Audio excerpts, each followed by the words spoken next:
This is Mobile VR Interaction Pack, and it is a collection of objects and UI elements that show you how to interact in VR with the gaze. And it comes with a gaze input module. So here we got the Android guy, and this is just interacting with by showing an outline. And you can also see the dot that I'm using on the screen. It shows a dot when I'm looking at an interactive object, but when I look away, it doesn't show anything. So it remains nice and immersive.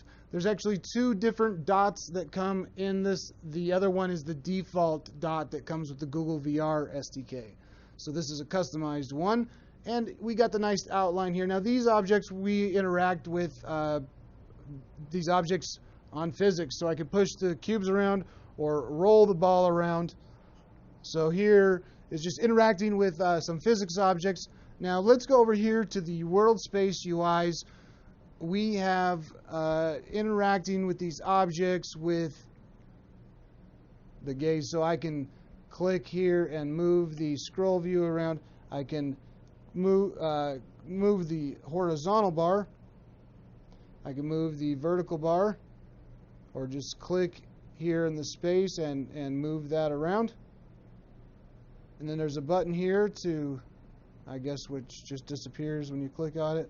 And then over here we got the button toggle and slider. So the toggle just toggles on and off, and then the button, when you click on a button, it disappears and turns the other one on. Now these have the ability to interact with them based on gaze only. So if you don't have the button here, then you can set the option click via gaze, and that lets you look at the button, and it will click on it after a set amount of time. For example, 3 seconds is what these are set to. So I can just look at the button for 3 seconds, and it will go ahead and click. Same thing works for the toggle. So I can just I can click on the toggle like this, or I could just look at it for 3 seconds, and it will go ahead and trigger that toggle on and off. Now the slider here, it's not set up to interact with this via gaze, because you kind of have to hold the button down while you're moving it. But we'll look at possibly adding the ability to interact with something like this via gaze only in a future version. Here's the scroll bar. So this is actually a scroll bar. That's different than this. This is a slider. So here we got the scroll bar component, and here we got the slider component. And then we have the drop down. Now the drop down lets us pick option A, B, or C, so that we can pick something here. Now this is a 3D radial button, and you can see it's actually a 3D object.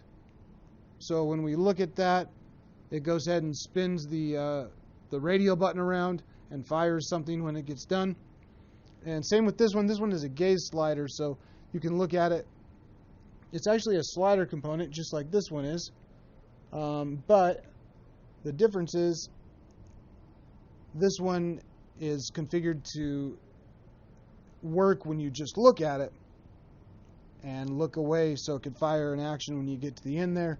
Now over here we got a couple of objects, and again, everything here is set to interact with based on distance. So if I'm not close enough to the objects, it's not going to interact with them. But if I do get close enough, for example, to the sphere, the boxes over here, then these ones are going to just show how to use the outline with some different colors on it, and it shows some text over the game object when we look at it.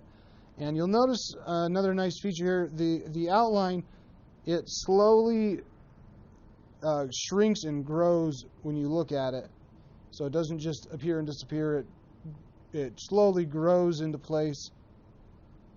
And this is a parent object that has 3 children that are all interactive as well.